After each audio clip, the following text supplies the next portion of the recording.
He suddenly raised the hammer and brought it down hard on the man who had hurt his daughter, shattering his knee into pieces. Then he looped a steel wire around the man's neck, and the moment the broken leg touched the ground, the man's agonized screams echoed through the entire room. After shutting the door, he calmly lay down on the couch, as if he were listening to the most beautiful sound in the world. And the story begins with a happy family. Morning sunlight streamed into the dining room, and between bites of breakfast, a little girl clung to her dad, begging him to take her to school, her soft, childish voice making it feel like the most ordinary morning in any normal home. The man's name was Mel, a surgeon, known among his colleagues as a skilled and kind doctor. In his daughter Annie's eyes, he was the best dad in the universe. But that morning, after working late the night before, Mel was so exhausted he could barely open his eyes, and with his wife playfully asking him to stay a little longer, he made a decision to let 8-year-old Annie go to school by herself. That single decision, that one moment of hesitation, changed the fate of the entire family. After his daughter left for school alone, Mel went back to sleep and fell into a deep, heavy rest. His phone vibrated several times, but he didn't answer a single call. It wasn't until the afternoon, when the doorbell rang, that everything changed. Standing outside was a boy from Annie's class, holding a pink backpack. It was Annie's, and he said Annie never showed up at school that day. Mel's face instantly turned pale. He rushed upstairs, calling his daughter's name over and over again, but the only thing answering him was a dead, suffocating silence. When his wife heard the news, she collapsed on the spot, and the two of them rushed to the police station to report it. The police immediately launched a search along Annie's usual route to school. Not long after, an officer quietly radioed his colleagues, telling them to keep Mel where he was and not let him come over. But what father could stand still in that moment? Mel ran straight toward them, and then he saw it, a scene he would never be able to erase from his mind for the rest of his life. Annie lay there without a breath, her small body covered in horrifying wounds. It was clear she had suffered something unimaginably brutal. Just yesterday, she was asking for strawberry cake, and now she was gone. In that moment, Mel's entire world shattered. In the days that followed, even though he and his wife still lived under the same roof, they never spoke a single word. It wasn't anger, but because both of them had been hollowed out by grief and hatred, with no strength left to speak. Until one day, the police brought news that the killer had been caught, a young migrant worker named Owen. Mel and his wife turned on the TV, wanting to see this monster face justice with their own eyes. But what they saw next drove them completely insane. Owen didn't lower his head in guilt, nor did he look remorseful. Instead, he wore a mocking smile. That smile seemed to say,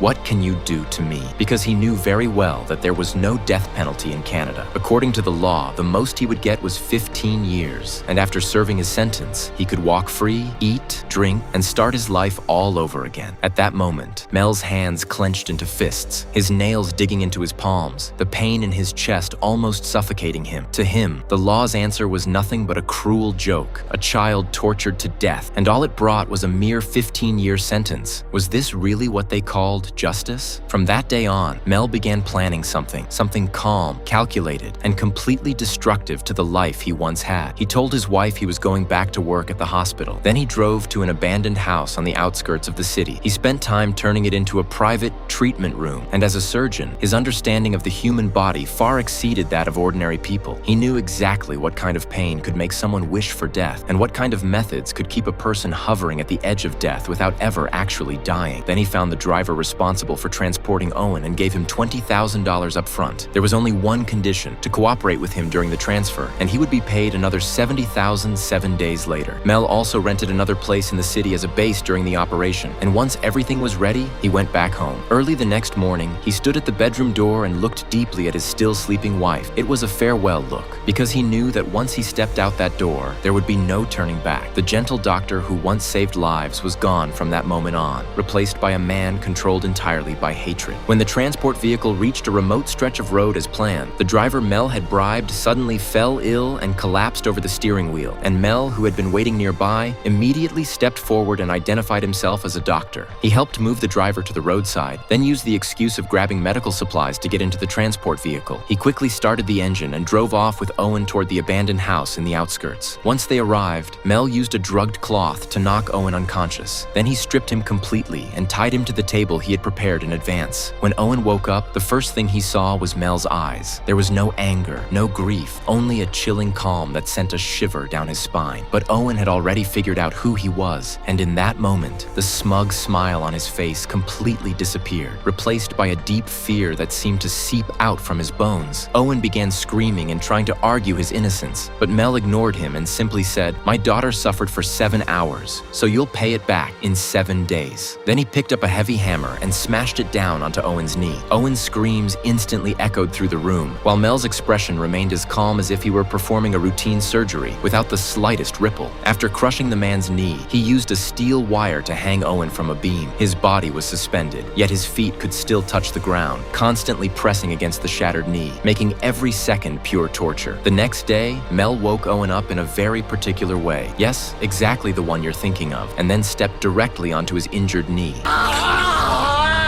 That night, Mel called his wife and told her everything he had done, thinking she would understand. After all, it was their daughter. But her reaction completely caught him off guard. She actually told him to come back and turn himself in. Those simple words hit harder than anything else, leaving Mel feeling more alone than ever before. Even if the whole world told him to stop, he could understand. But the one person who should never have said it was his wife. He couldn't understand why she would rather see the killer serve a few years and then walk free than stand on his side. And just like that, two people who had both lost their daughters ended up walking down completely different paths. On the third day, when an enraged Mel picked up a shotgun, Owen started shaking like a leaf, tears and snot running down his face as he begged nonstop for mercy. In the end, reason overcame anger. Mel didn't shoot him. Letting him die that easily would be far too merciful. What Mel wanted was for Owen to truly feel how terrifying death is, and then keep living in that fear. Under constant psychological pressure and physical torture, Owen finally broke completely on the third day, sobbing as he confessed every crime he had committed. But instead of feeling relieved, Mel only grew angrier, because when this monster described the details, it forced Mel to relive, over and over, the image of his daughter begging for help. So he grabbed a chain and started whipping Owen like a madman until his skin split open and he passed out. On the fourth day, Mel injected him with nutrients and gave him basic medical treatment, making sure he could survive until day 7. Yes, he wanted this man to suffer longer. That night, when Mel turned on the TV, he saw his wife being interviewed. With red, swollen eyes, she said, "My husband is being irrational. He's lost his mind." Those words pushed Mel's anger over the edge. He called her and demanded to know why she couldn't understand him. They got into a huge argument, and after he hung up, he dumped all his rage onto Owen. This time, he used something you'd only see in an operating room, a special anesthetic that completely paralyzes motor nerves, but leaves pain and awareness fully intact. Once the drug took effect, Owen's body went still, but every nerve in him was awake. He could feel everything. He just couldn't move or make a sound. Then Mel placed his daughter's photo on Owen's chest and picked up a scalpel. He made an incision in Owen's abdomen, removed one of his kidneys, and also took care of the source of his crimes. Every nerve in Owen's body felt it all clearly, yet he couldn't even groan. It had to be said. What Mel did was brutally satisfying. By the 5th day, Mel brought over a bowl of rich soup and set it in front of Owen, forcing him to drink it. What was in that bowl? If you know, you know. If you don't think too hard about it. By now, Owen was on the edge of total collapse. He began provoking Mel on purpose, mocking him, insulting him, and then dropped a chilling truth. Annie wasn't his only victim. He had hurt 4 little girls in total, slowly listing the names of the other 3. His intention was obvious.